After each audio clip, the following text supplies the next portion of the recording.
somebody said, hey, we couldn't see Judge Wells. Okay, I didn't really care if you could see me or not, but anyway, that's okay.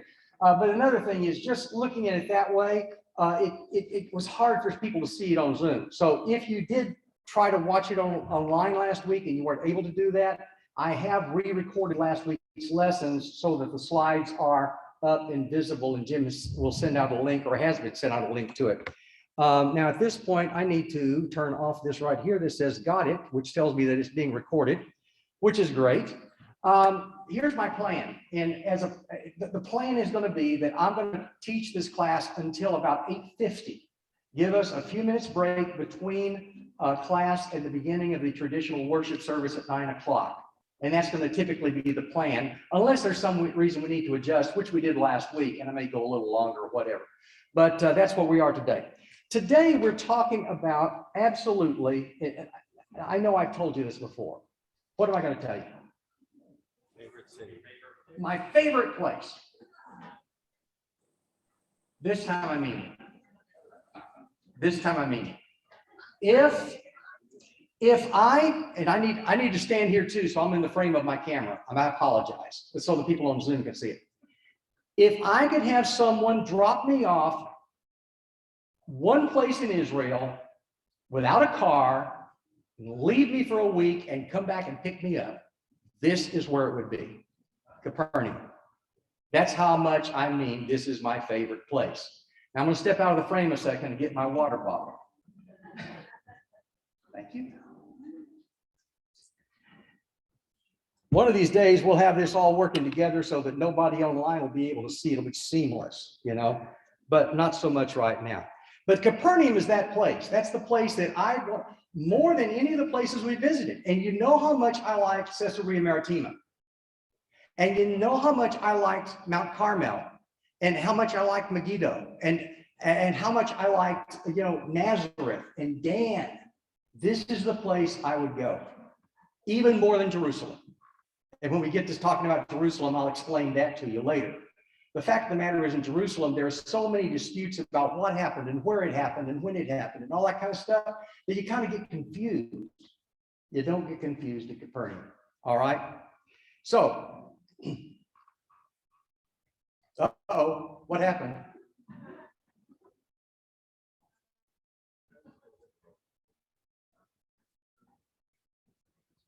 Okay. There we go. Okay, Capernaum. Okay, there we go. Now, Capernaum, I want you to notice right now that in this, Capernaum is the place. The reason I would be focused on Capernaum if I were there is because about 2/3 of Jesus' ministry took place right in that area right there. Literally, if you drew a circle centered on Capernaum with a 5-mile radius, you could encompass about 2/3 of Jesus' ministry. A bunch of it happened there. This is right near here is where he gave the Beatitudes and preached the Sermon on the Mount. Right near here is where he called the disciples in the first place. Right near here, he did most of his miracles, many of them right in Capernaum. Within 5 miles is where he fed the 5,000. I mean, there are so many things that happened in that section right there. And that's why I would let somebody say, this is my spot. This is the one I'd want to be at. Yeah. We're not advancing on the computer. You're not? Click it again. Okay, well then let me try this, and now click it. There you go. Yeah, okay. Okay, good. All right. So looking at that map right there, Capernaum is on the northwest shore of the Sea of Galilee. And understand, when we call it Sea of Galilee, in the ancient world, any big body of water was called a sea. Now, we use the term sea for salt water as opposed to fresh water. In the ancient world, if it was a big body of water, it was a sea. And so this was called the Sea of Galilee. It was also called Lake Tiberias, or the Sea of Tiberias, Lake Gennesaret, or the Sea of Gennesaret. There were various names by which it was known. We call it Sea of Galilee because that's the one we're familiar with. But anyway, right there is where Capernaum is. You go just about a mile down, and this is a place called the Cove of the Sower, where Jesus is believed to have given his parables. I hope we get a chance to see the Cove of the Sower when we go to Capernaum. because it's really a gorgeous spot, and you'll get to visualize Jesus sitting on a boat looking up at the rising amphitheater-like hill where literally you could see Jesus saying, right there, you see some hard-packed wayside soil. Let me tell you about the seed that gets planted on that kind of soil. Right there, you see some soil that has thorns in it. You can see what would happen if a farmer would put soil right there. Here's one that's good. You can visualize that, because all of those types of soil, the packed soil, the rocky soil, the thorny soil, and the good soil, all visible right there. And when Jesus gave his parables, what he did was he used pictures, just like we saw last week, when he says, the gates of hell will not swallow up in my kingdom any more than that hole in the ground can swallow up Mount Hermon. Okay, that's the kind of thing that I love about going to Israel, because it gives you a visualization. Okay, now let's talk about the relocation to Galilee. I have a video here. I've got 4 videos today. They're very short, but I think they'll be very helpful to you. So let's follow along.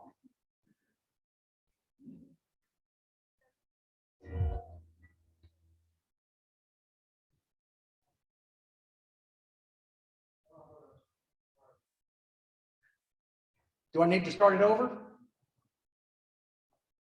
Okay, I'll back it up, maybe. Oh, yeah, okay. Jim, you're gonna have to back it up. Jim, you need to back it up. Okay, but I want to get us synchronized. Okay, let's try it again. There you go.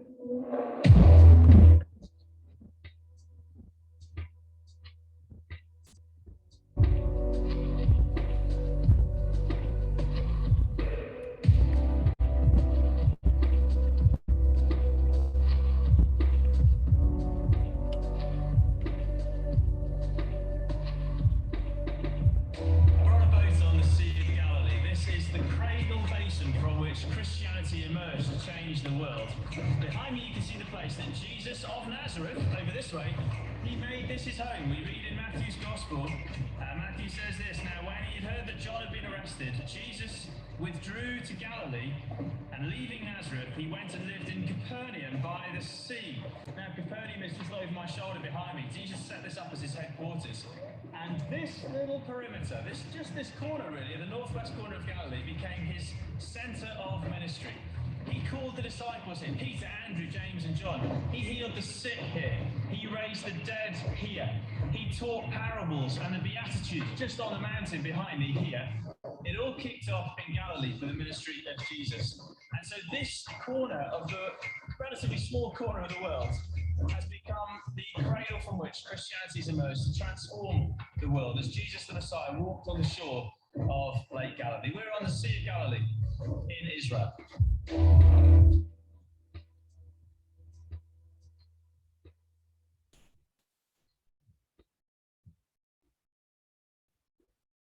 I like to give you the closing slides, because if you want to look it up online, you can look it up online. But Bible Trek videos have some really good short videos, 2 minutes or less.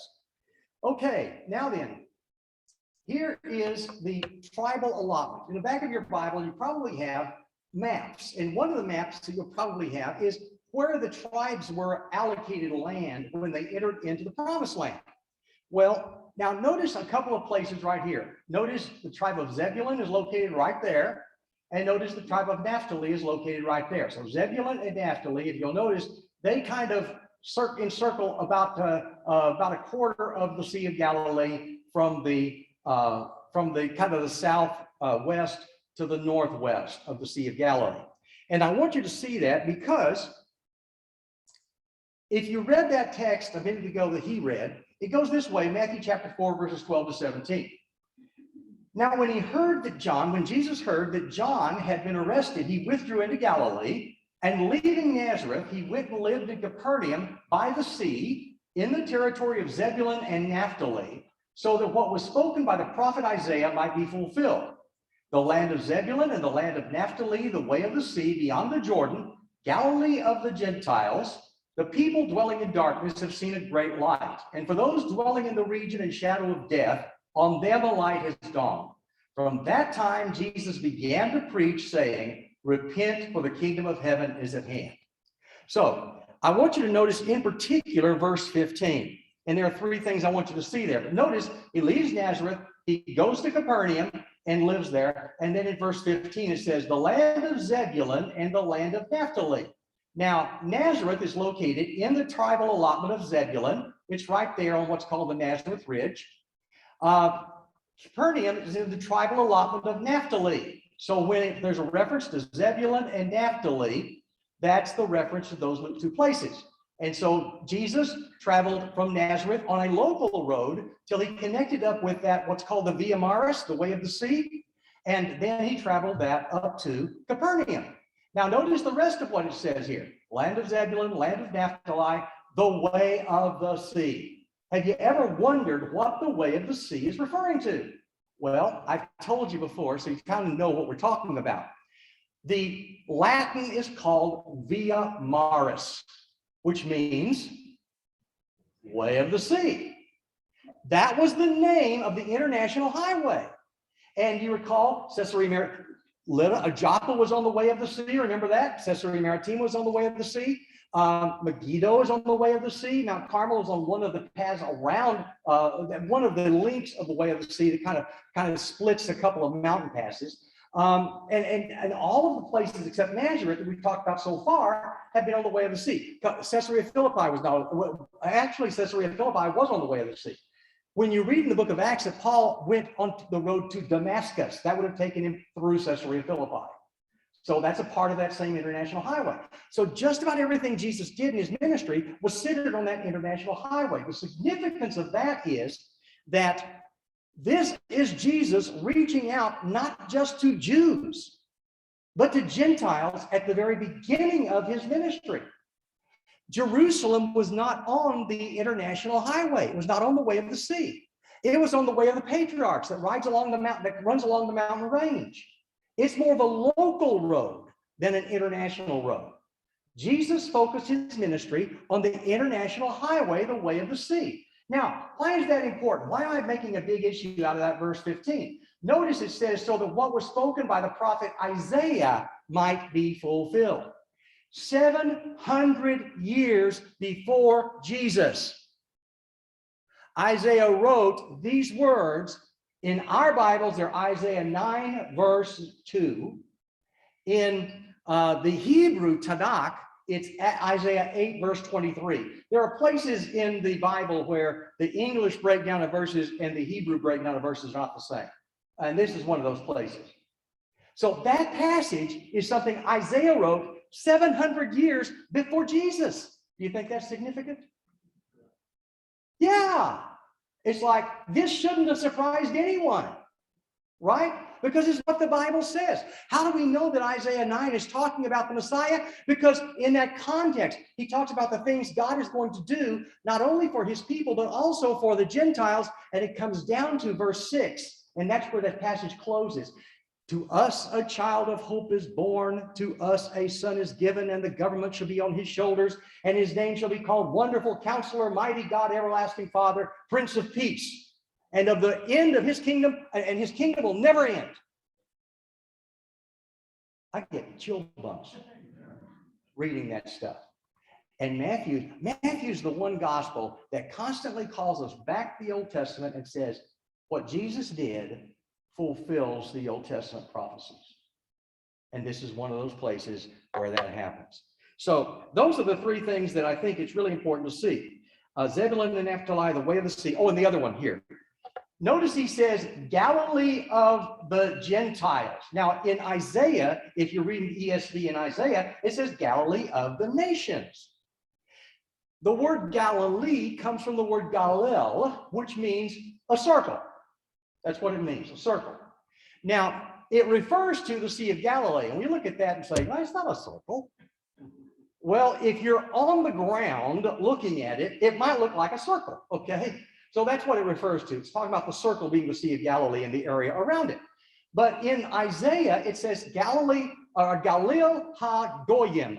Anybody remember what a goy is?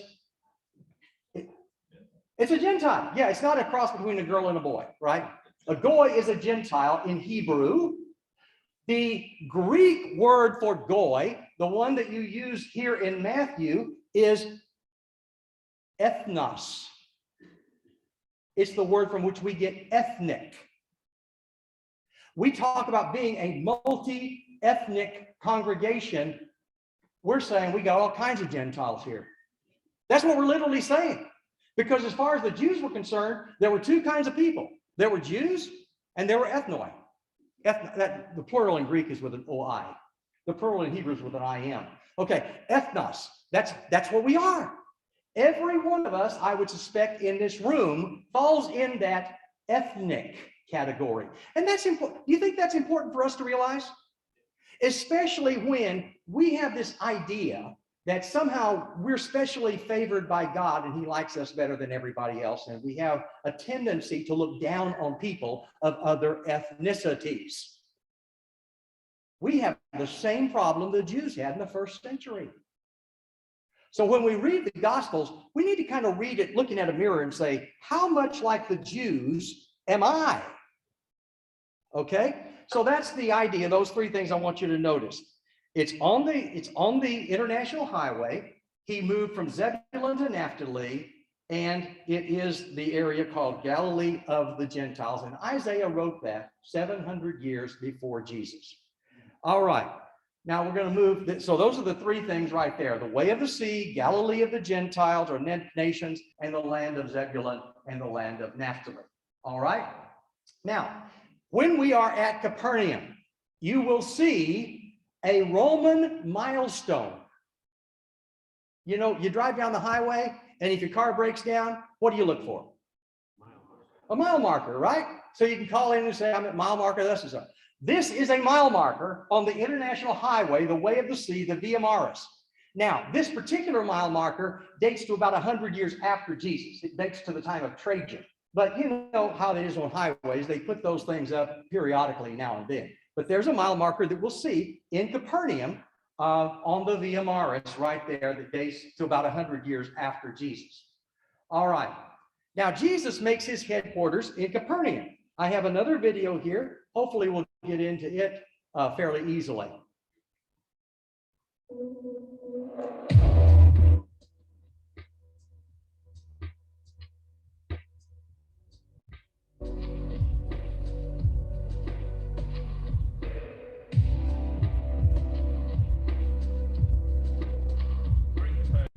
Shores of the Sea of Galilee, and this is the epicenter of Jesus' kingdom ministry. For about 3 years he comes and goes from here, but it's often referred to as his town, the home of Jesus. I know he was raised in Nazareth, but he set up this as a strategic location. The international highway passes nearby, so word could spread of the kingdom of Jesus from this place. It was a strategic location by the Sea of Galilee for fish and for food and for a lot of travelers coming through the area.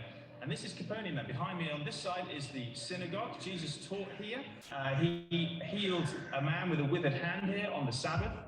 On one occasion, he was interrupted during one of his sermons by a man with a demon who declared him to be the Son of God. It all kicked off in the synagogue to this side. Maybe on this side, you can see some of the houses that have been dug out in an archaeological dig, exposing the black basalt volcanic rock that is used to make houses in this first century Jewish settlements. Jesus would have moved in and out of these homes, teaching the scriptures and declaring himself to be the Messiah. In fact, in Mark's Gospel, we read in chapter 2, and he returned to Capernaum after some days, and it was reported that he was home. And he goes on to heal a paralytic man lowered through the roof. This was Capernaum, a strategic location for the ministry of Jesus. From here, from this epicenter, the good news of the kingdom of God spread far and wide.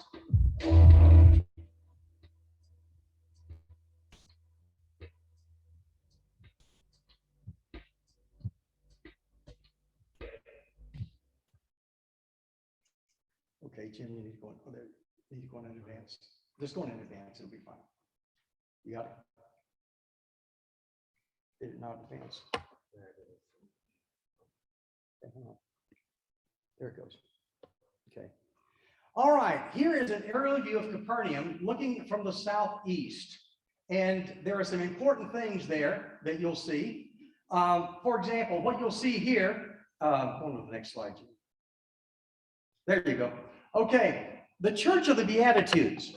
I've got it marked right there. This is a place that occupies what's called the traditional area where Jesus gave the Sermon on the Mount. When we're there, you'll see that it's kind of a natural amphitheater where they believe that Jesus gave the Sermon on the Mount. There's not any real reason to dispute that that's where it probably took place. That's about 2 miles away from Capernaum, which is right here. If you go down that hill, just off screen here would be the area called, actually, no. Yeah, just off screen there's the area called the Cove of the Sower. This is that international highway we're talking about. The highway will travel is the road that goes along where that Roman road went. Okay. Now in Capernaum, there are two basic sections of Capernaum. The part that's owned by the Franciscans is this area right here that's been excavated. The part here that's owned by the Greek Orthodox Church has not been excavated. What happened is it had been excavated. There were a lot of places there, but local workmen had been robbing stones, taking stones. I mean, how would you like to have a house and say, oh, that rock came out of the Capernaum temple or tabernacle or synagogue? I mean, how would you like that? Everybody liked that, you know, and so all the rocks were disappearing. So what they did is they covered the whole area over. The Franciscans bought part of it, the Greek Orthodox part of it. The Franciscans started excavating their part. The Greek Orthodox left theirs covered. So it's really a much bigger city than the area that we see. And down here, there's a modern pier. So the entire area of the city took up basically all of this section right here.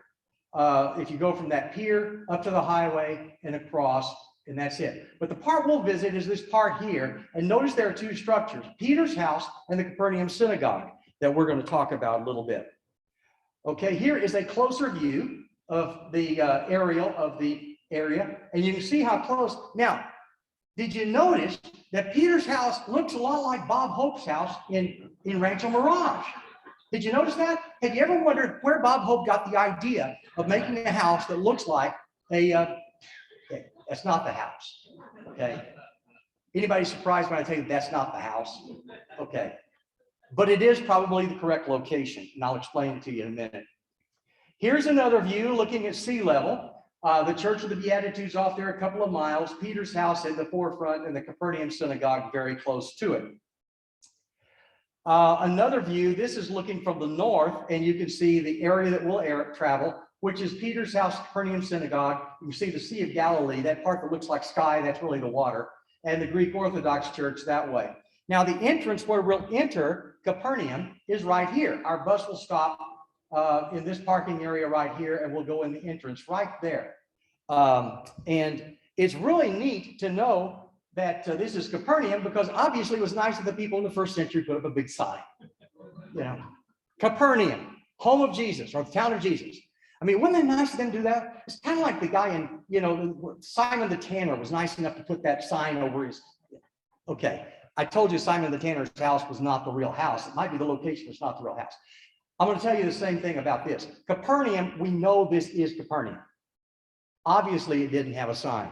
The name Capernaum comes from the Hebrew Kafir Nahum, and it is a reference to a person named Nahum.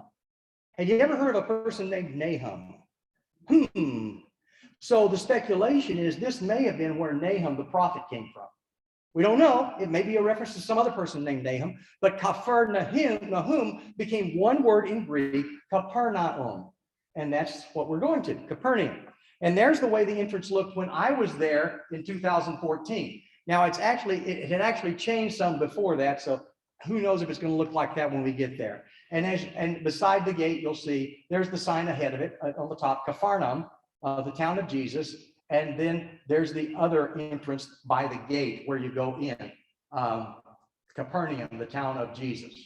Now, when you look at the area we're going to visit, there's the synagogue. That's that limestone structure. And there's Peter's house that's covered over by a Franciscan church. That's what that is. It's a Franciscan church. But you'll actually be able to look down into the house that we believe was Peter's house.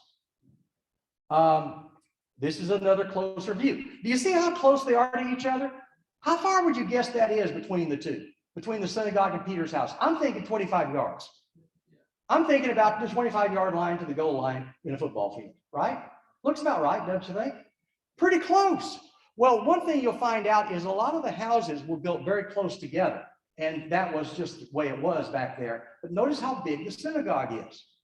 Well, we'll talk about that a little bit more in a minute.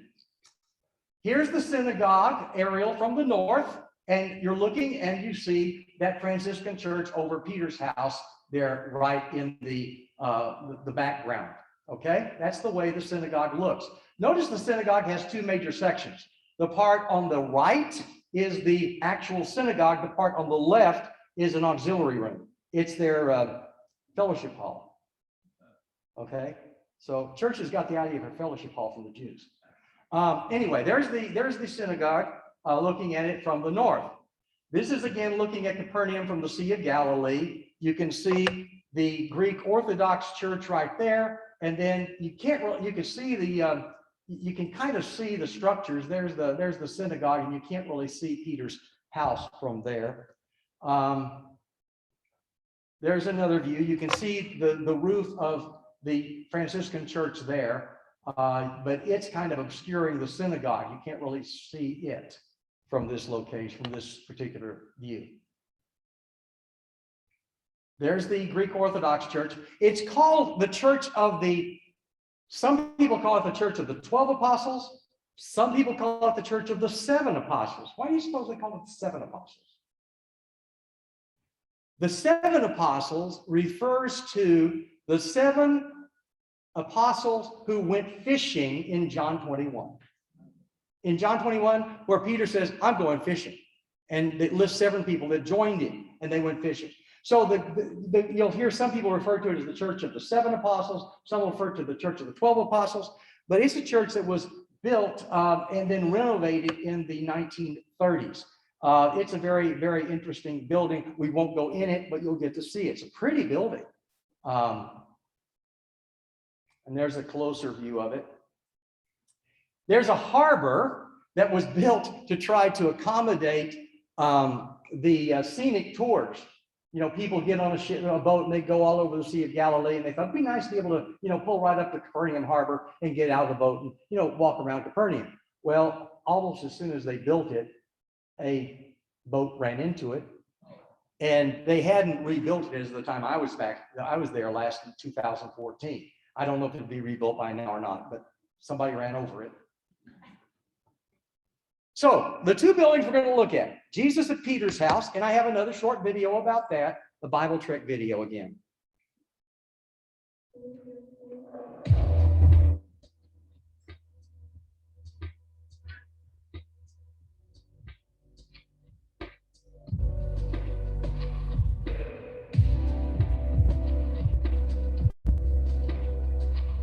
Well, behind us here, we're in Capernaum. It's the very house where Simon Peter lived. Jesus came to this house. We read about this in Matthew's Gospel. And when Jesus entered Peter's house, he saw his mother-in-law was lying sick with a fever. He touched her hand, the fever left her, and in this home she got up and began to serve him. Jesus ate here, healed the sick here, enjoyed fellowship with his friends. Simon Peter and the other disciples taught them in this very structure. The inner structure is original to the time of Jesus. This may also be the house, the very house where in Mark chapter 2, crowds were gathering, pressing in to hear Jesus, and some friends had someone who needed healing, but they couldn't get into Jesus. So you know the story?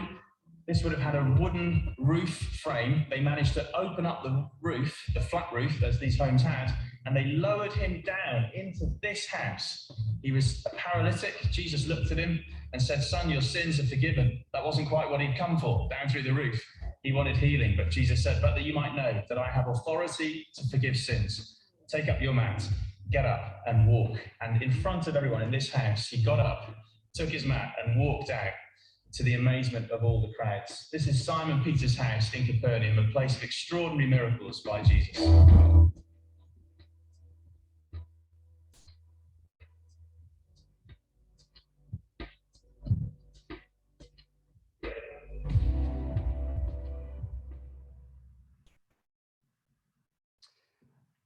All right.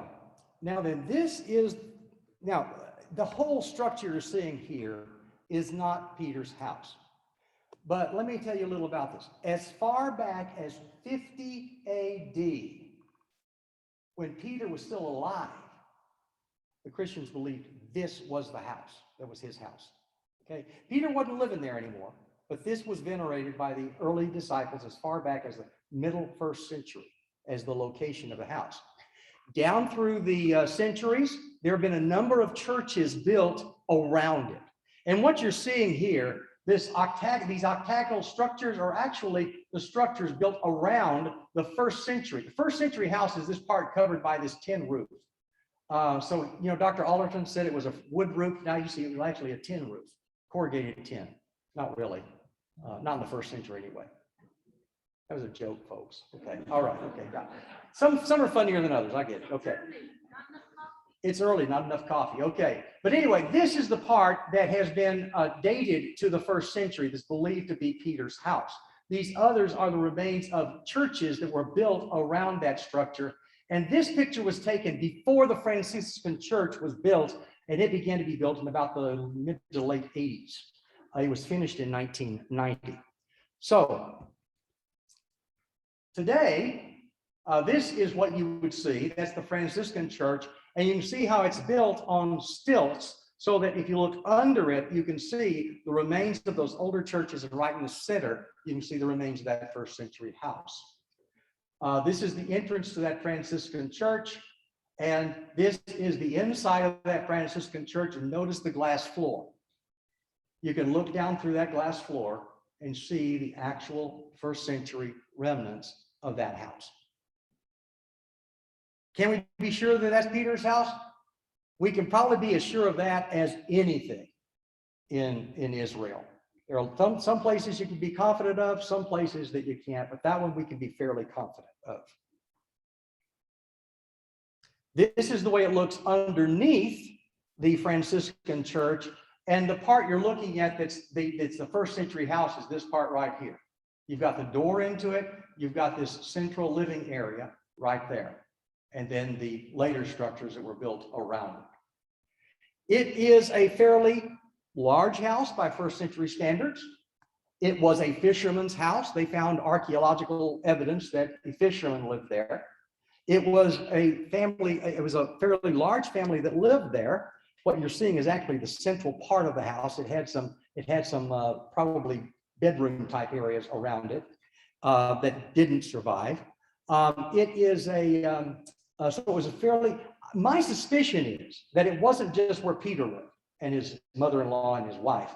My suspicion is that it's probably where Jesus camped out.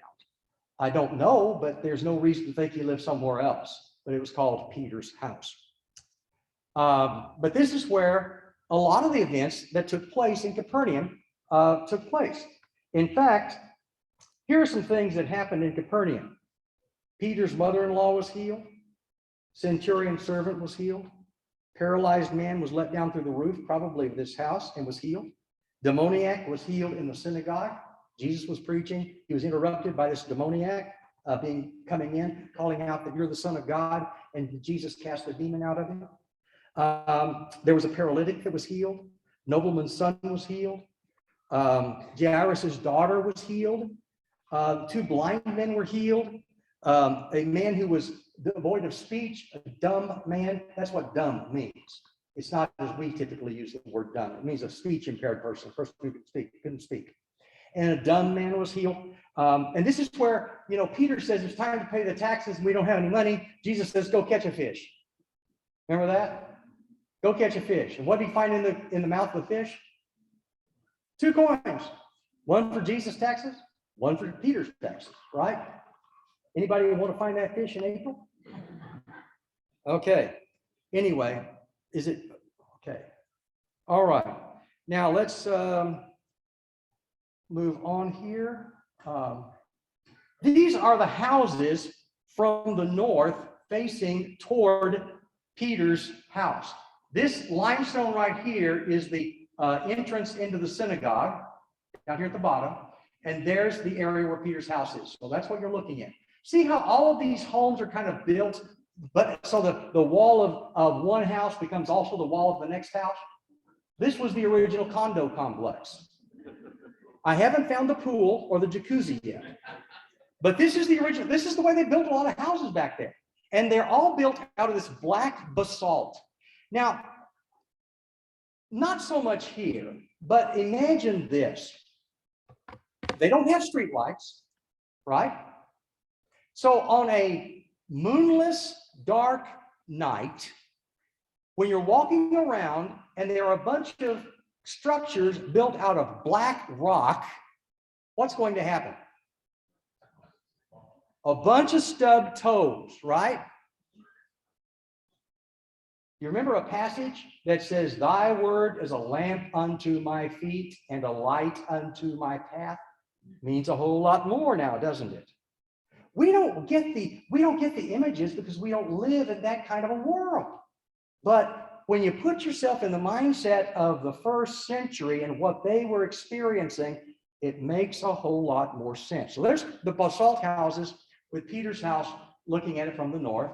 There's another picture of the Franciscan Church over Peter's house, along with some more basalt houses. And this is where the houses looked, like that right there. These are houses near the synagogue. Now notice, I'll show you again in a closer view. Some of the houses were built with basalt stairways. And you'll see the doorways into some of the houses. Now understand, this is not the whole house. This is just the bottom part of the walls that's still left, okay? But it's interesting to see how the city was laid out. These are the houses that are between Peter's house and the synagogue. You can see the synagogue there in the background. You're looking at this from the entrance to that Franciscan church, right there. So the first building that I wanted to call your attention to was the building that we can fairly confidently say was probably Peter's house. The second one I want to call your attention to is the synagogue. And I've got a video about it.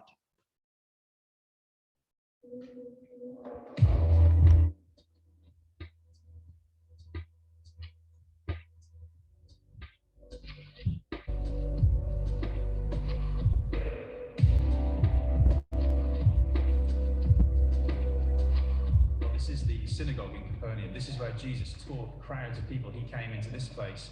This is where a man cried out under a demonic moment that he was the Son of God. This is where a man was with a withered hand had it healed on the Sabbath by Jesus, declaring himself to be Lord of the Sabbath. This was a context then where the rabbis would teach the Torah, sitting down to read the Torah and to teach it. Jesus brought teaching like the people had never heard before and a power that they'd never seen before. And the combination of his teaching, the word, and his power through the Holy Spirit was sensational here in the synagogue in Capernaum and right around this area of the Sea of Galilee.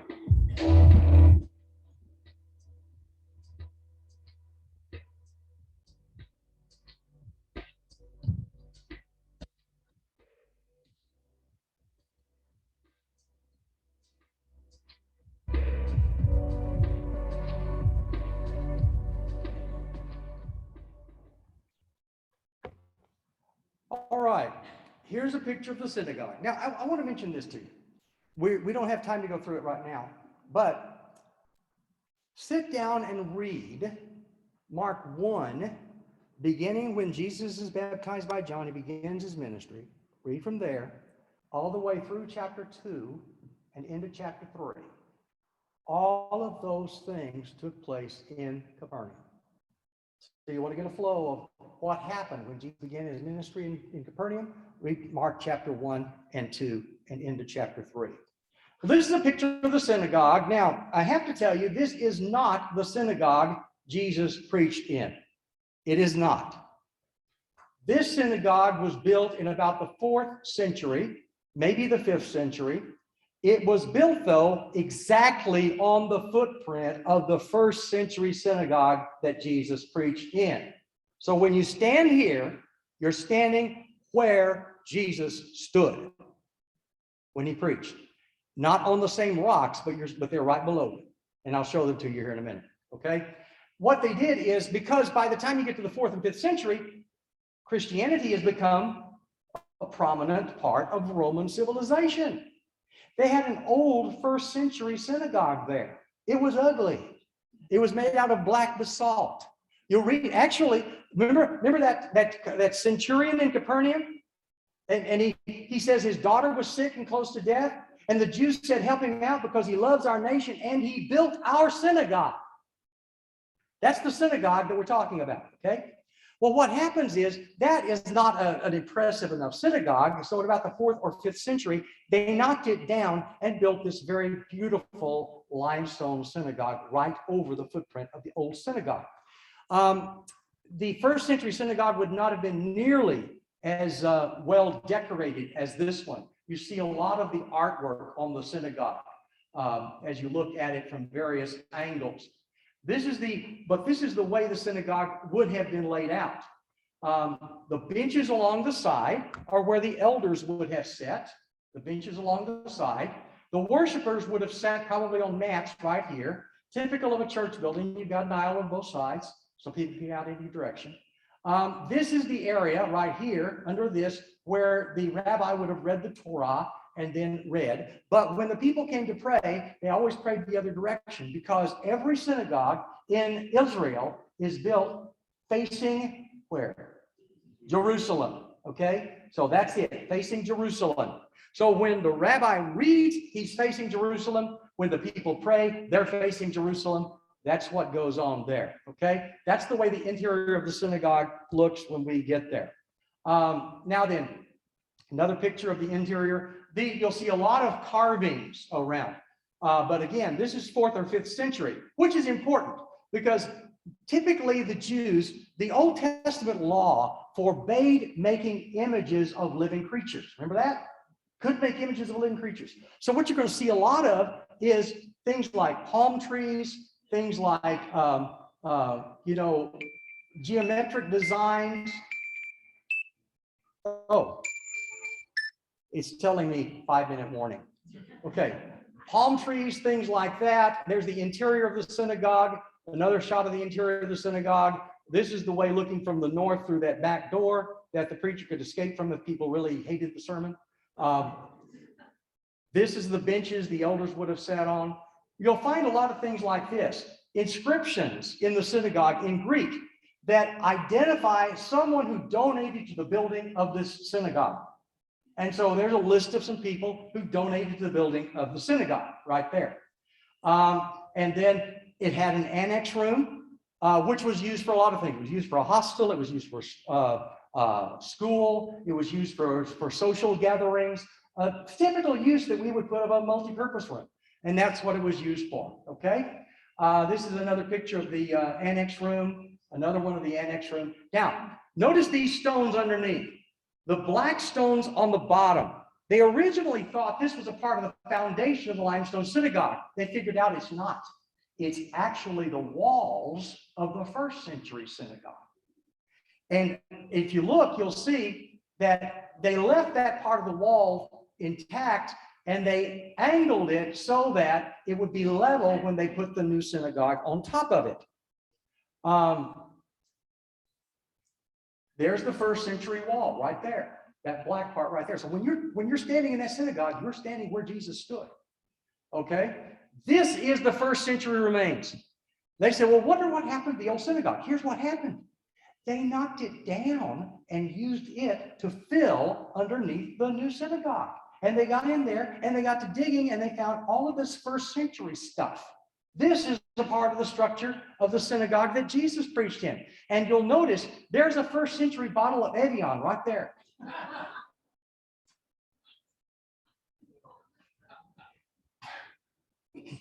More architectural fragments. Like I said, archaeology is kind of like a 3-dimensional jigsaw puzzle. You know, you're finding these pieces and wondering how they fit together, and then you put them together. So you'll see a lot of that stuff. Architectural fragment. There's a fragment with grapes. This is the odd one. Remember, it's a 4th or 5th century. This is not a 1st century stone, but notice it's got a picture of a horse. That was a big no-no in the Old Testament. Big no-no. You know, that was like one of the big 10. Don't make images of living creatures. Okay, but they did on that one. But again, 4th, 5th century. There's grapes and pomegranates. You'll see a lot of those structures. You'll see pictures of even geometric designs right there. You'll see pictures of floral designs, plants, 5-pointed star. So I know that whoever did that one was from Texas. And here's a 6-pointed star, and everybody goes, oh, Star of David. Well, the Star of David didn't become a symbol of Judaism until the Middle Ages. So at this point, it was just a geometric design. But a lot of different geometrical, this is a picture of a carving that depicts the cart in which the Torah scrolls were placed. Remember in Nazareth, it says they handed Jesus the scroll that pertained to the prophet Isaiah, and he opened it, read it, paid it, closed it, and gave it back. This would be in a cart like this. And they would roll it all around so everybody could see the scripture before Jesus reads it, or who the rabbi reads it. And that's that cart right there that they would carry the Torah scrolls in. More pictures of architectural things. There's one that has a menorah on it, which of course is a Jewish symbol. A menorah, the ash shovel, and a shofar. That's that horn. I'll bring one. I got one. I'll bring it and show it to you.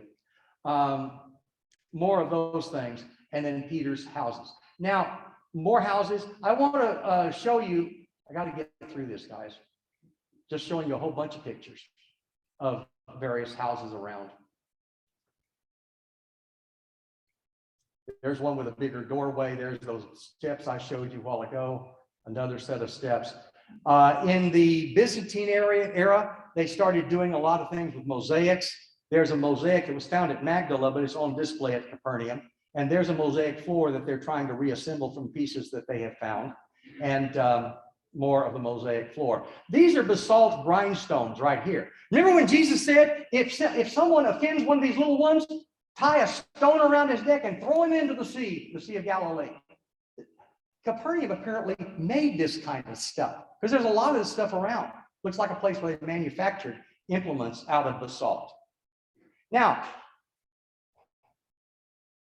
this is an inscription that may refer to Matthew's father. May not, but it may. It's an inscription in Hebrew that refers to Alphaeus, the son of Zebediah, the son of John. Matthew, named Levi, was the son of who? Alphaeus. So people say this could be a reference to him. Might not be, but it could be. There's a mosaic with a peacock on it. Now, folks, I was intending to get, and there's a statue of Peter. It's not original to the 1st century. This was built in the in the early 2000s. There's the fish indicating he's a fisherman. There's him with the keys of the kingdom and his shepherd's staff. And there's the way it looks in the city. Now then, I'm going to use this as an introduction to next week. Okay? So stay tuned. Keep this in mind. All the things that Jesus did in Capernaum, all the things the people saw, all the things the people heard, here's what Jesus has to say about them in Matthew 11, 20-24. Then he began to denounce the cities where most of his mighty works had been done because they did not repent. Woe to you, Chorazin, 3 miles to the north. Woe to you, Bethsaida, 5 miles to the northeast. For if the mighty works done in you had been done in Tyre and Sidon, they would have repented long ago in sackcloth and ashes. But I tell you, it will be more bearable on the day of judgment for Tyre and Sidon than for you. And you, Capernaum, will you be lifted up to heaven? You'll be brought down to Hades. Remember, Hades will not swallow up the kingdom? And Jesus says you'll be brought down to Hades. Or if the mighty works done in you had been done in Sodom, it would have remained until this day. But I tell you, it will be more tolerable on the day of judgment for the land of Sodom than for you. Next week, we're going to talk about Bethsaida. And guess what? We'll talk about this passage. Hope to see you then. In the meantime, the Lord bless you and keep you. The Lord is make his face to shine upon you and be gracious to you. The Lord lift up his countenance upon you and give you peace. Stick around. In about 8 minutes, we're going to start our traditional worship service with our traditional music. And during that service, and I see that Pastor Kim is here right now, during that service, there's going to be recognition of, on the screen, you'll see it, recognition of the people who have been through rooted. So please stick around for that. But for now, get up and mill around about the next 7 minutes. Thank you very much. Thank you, Dale.